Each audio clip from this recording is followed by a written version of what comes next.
Big news coming in. This is related to the torture, apparent torture that was alleged by a woman from Arunachal Pradesh in China. Now, China is coming out and saying that the allegations of harassment of an Indian woman at the Shanghai airport are false. China is saying that they had taken actions against the woman according to the laws, and they were taken by the Chinese immigration officials according to the regulations. So they are definitely there, refusing to acknowledge Arunachal as part of India. Remember, the woman was from Arunachal Pradesh, and so was her passport, which reflected that.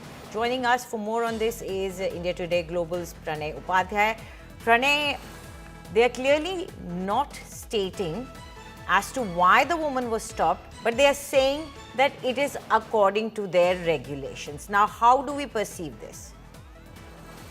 Anjali, when India Today first brought her story to the world, it was really shocking to know that how Prema was detained on a very ludicrous grounds, and she was not given any reason, she was not given any justification that why she was detained for over 18 hours in Shanghai, while she was only there on Shanghai Pudong Airport for a transit, because she was on her route from London to Osaka in Japan, and she had a stopover of nearly about 3 hours in Shanghai, but she was stopped, she was isolated, she was harassed, and she was not given proper treatment, and she was harassed and she was asked, she was told that she is traveling on an Indian passport while she should be having a Chinese passport, because China is, as they claim, that Arunachal Pradesh is part of China and she should be having a Chinese passport. But the intention was not to harass, to make her have a Chinese nationality, or she was given any paper to apply for a Chinese passport, but the intention was to harass her.